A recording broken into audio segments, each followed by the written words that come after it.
Ang pananampalataya ay bunga ng pakikinig at ang pakikinig naman ay bunga ng pangangaral tungkol kay Hesus Kristo. Ika-20 kabanata ng Juan, ang muling pagkabuhay ni Hesus.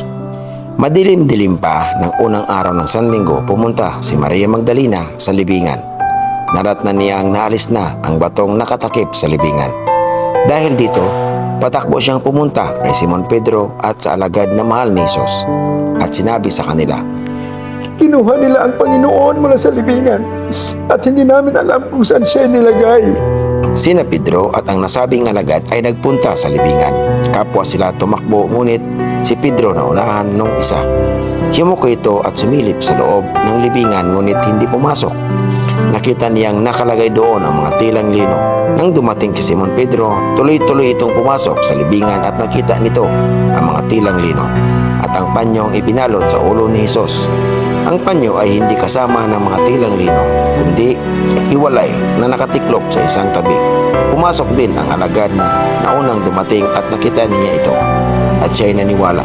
Hindi pa nila naunawaan noon na si Hesus ay kailangang muling mabuhay ayon sa kasulatan at umuwi ang mga alagad sa kanilang mga tahanan. Si Maria ay nakatayong umiiyak sa labas ng libingan. Habang umiiyak ay yumuko siya at sumilip sa loob. May nakita siyang dalawang anghel na nakadamit ng puti at nakaupo sa pinaglagyan ng bangkay ni Hesus. Ang isa ay sa gawing ulunan at ang isa naman sa paanan. Tinanong nila si Maria, Babae, bakit ka umiiyak? Sumagot siya, Kinuha nila ang aking Panginoon at hindi ko alam kung saan siya inilagay.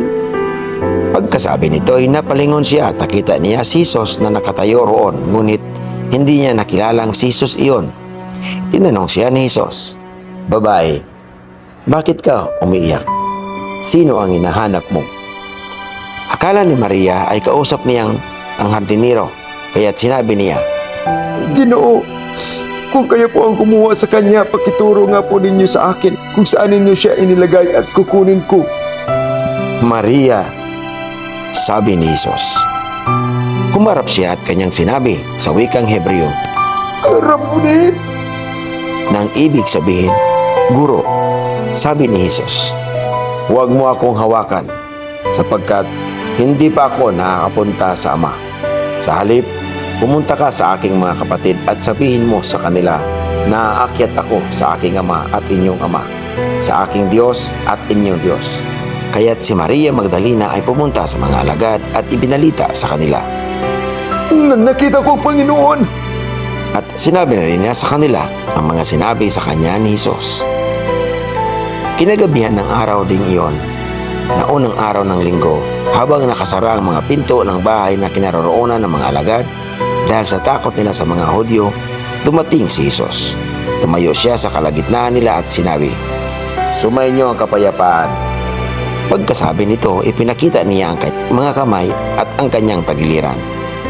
Tuwang-tuwa ang mga alagad nang makita nila ang Panginoon. Muling sinabi ni Hesus, Sumainyo ang kapayapaan.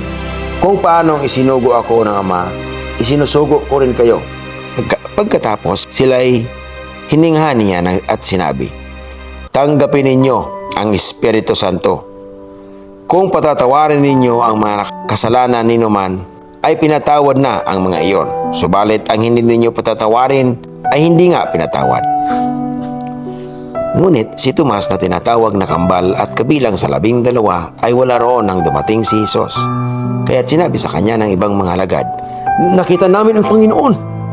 Sumagot si Tomas, Hindi ako naniniwala hanggat hindi ko nakikita ang mga butas ng mga pako sa kanyang mga kamay at hanggat hindi ko nailagay ang aking daliri sa mga iyon at hahawakan ang kanyang tagiliran. Makalipas ang 1 linggo, muling nagkatipon sa loob ng bahay ang mga alagad at kasama nila si Tomas. Nakasara ang mga pinto, ngunit pumasok si Hesus at tumayo sa kalagitnaan nila. Sinabi niya, Sumainyo ang kapayapaan. At sinabi niya kay Tomas, Ilagay mo ang iyong daliri dito at tingnan mo ang aking mga kamay. Ilagay mo ang iyong kamay sa aking tagiliran. Huwag ka nang mag-alinlangan pa. Sa halip ay maniwala ka. Sumagot si Tomas. Panginoon ko, Diyos ko! Sinabi sa kanya ni Jesus, naniniwala ka na ba dahil nakita mo ako? Pinagpala silang hindi nakakita, gayon may naniniwala.